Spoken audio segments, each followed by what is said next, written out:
Romanos 3. Então, qual é a vantagem de ser judeu? Será que ser circuncidado tem algum valor? Tem sim, e de muitas maneiras. E a primeira vantagem é que Deus entregou a sua mensagem aos cuidados dos judeus. Mas, se alguns não foram fiéis, será que por isso Deus vai ser infiel? De modo nenhum.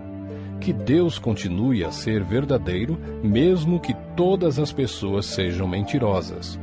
Como dizem as Escrituras Sagradas a respeito dele: que fique provado que tu tens razão quando falas, e que sejas vencedor quando fores julgado.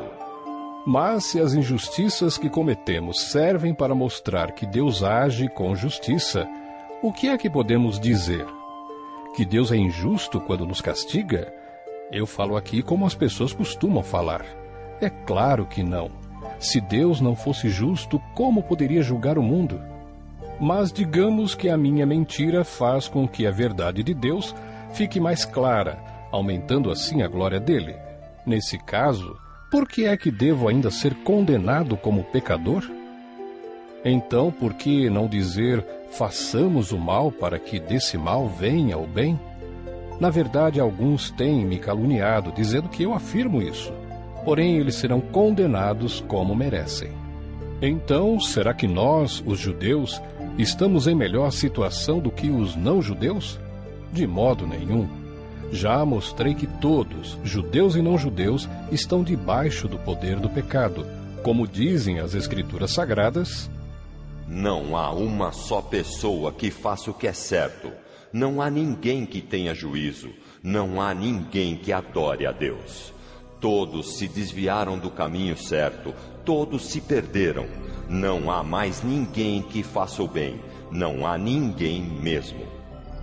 Todos mentem e enganam sem parar. Da língua deles saem mentiras perversas, e dos seus lábios saem palavras de morte, como se fossem veneno de cobra. A boca deles está cheia de terríveis maldições. Eles se apressam para matar. Por onde passam, deixam a destruição e a desgraça. Não conhecem o caminho da paz e não aprenderam a temer a Deus. Nós sabemos que tudo o que a lei diz é dito para os que vivem debaixo da lei. Isso a fim de que todos parem de se justificar e a fim de que todas as pessoas do mundo fiquem debaixo do julgamento de Deus. Pois ninguém é aceito por Deus por fazer o que a lei manda, porque a lei faz com que as pessoas saibam que são pecadoras. Mas agora Deus já mostrou que o meio pelo qual ele aceita as pessoas não tem nada a ver com lei. A lei de Moisés e os profetas dão testemunho do seguinte: Deus aceita as pessoas por meio da fé que elas têm em Jesus Cristo. É assim que ele trata todos os que creem, pois não existe nenhuma diferença entre as pessoas. Todos pecaram e estão afastados da presença gloriosa de Deus. Mas, pela sua graça e sem exigir nada, Deus aceita todos por meio de Cristo Jesus, que os salva. Deus ofereceu Cristo como sacrifício para que pela sua morte na cruz, Cristo se tornasse o meio de as pessoas receberem o perdão dos seus pecados pela fé nele. Deus quis mostrar com isso que ele é justo.